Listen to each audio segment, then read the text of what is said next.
C'est un jour bien triste pour l'école, pour la laïcité, pour le droit d'expression, et voilà pourquoi je suis là aujourd'hui. Un ressenti dramatique par rapport à ce qu'il représente, dramatique parce que c'est une atteinte à la liberté d'expression, dramatique pour les valeurs de la République, dramatique et scandaleux au fait qu'on s'attaque à un enseignant.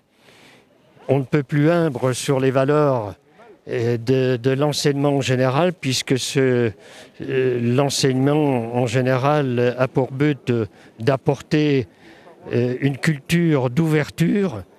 Et cet enseignant, en voulant expliquer ce qu'était la tolérance, en a subi un véritable drame. Et je pense à lui personnellement, mais aussi à toute la famille. Qui aurait cru que nous pourrions assister aujourd'hui à ce type de, d'actes aussi barbares? Il n'y a pas d'autre mot que ça, quoi. Voilà. N'oublions pas que souvent ces actes qui sont créés sur notre sol sont créés par des gens qui vivent dans notre pays depuis 10 ans, 15 ans, à l'âge tout petit comme à 4 ans, a priori comme cet individu qui avait l'âge de 18 ans pour commettre cet acte ignoble. Voilà. Donc je crois qu'il faut qu'on s'interroge vraiment sur les fondements de notre société et notre capacité à intégrer. Moi, je parlerais de sidération.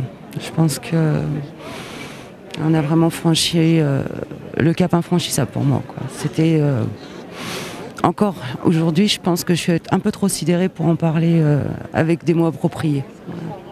Qu'il est hors de question que les enseignants ou que nous, les infirmières scolaires, on arrête d'enseigner ce qu'on a enseigné, quoi. Et nous, en tant que parents d'élèves et membres de la communauté éducative, puisque les enfants, les parents, les enseignants forment une communauté ensemble, il était essentiel pour nous d'être là aujourd'hui et de dire aux enseignants qui sont touchés, à tous les enseignants de France, notre solidarité et le fait qu'ils ne devaient pas renoncer à aucun moment à éveiller les consciences de nos enfants, à développer leur esprit critique, à leur permettre de croire ou de ne pas croire. Et donc, on attend de l'école, de la France, de la République, qu'elle continue avec courage, force et vigueur à porter le message de liberté, d'égalité et de fraternité de notre pays. Et l'école, en ça, est essentielle.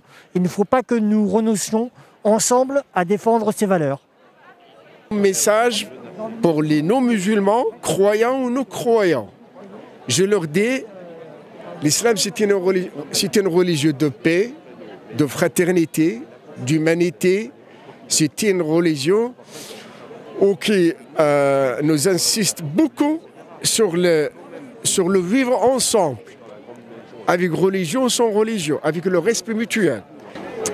Je trouve qu'il y a quand même pas mal de mobilisation des Chalonnais, enfin de la ville.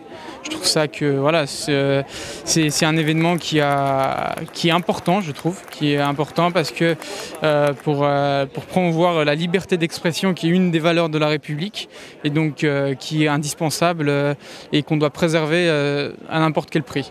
Pas laisser piétiner par le fondamentalisme, voilà, qui est islamisme.